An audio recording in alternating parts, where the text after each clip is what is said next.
Nin a chuvia nin o vento impiden que os emigrantes saian coa súa reivindicación á rúa.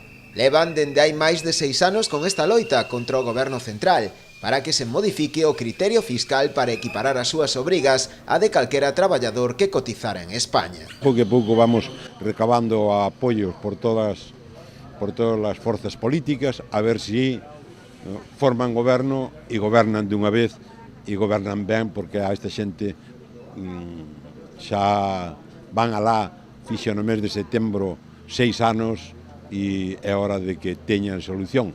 Xa non pedimos carácter retroactivo, sino sencillamente que deixen descansar a esta xente que estuvo toda a súa vida polo mundo adiante. É unha vergoña que teñan que andar por aquí solicitando un dereito como se estuviéramos en África.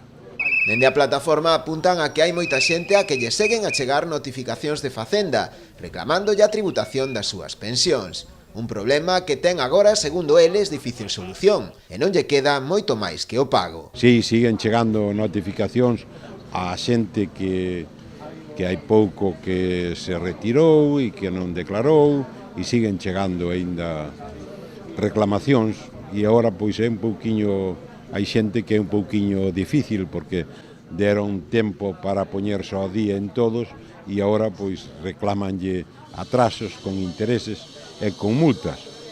Algúns acudiron a nós, pero dixámoslle que ven a donde a nós, pero a Hacienda agora é implacable, é dicir, os que non fixaron a declaración a partir daqueles días, multas e recargos, o sea, intereses de recargo e están outra vez.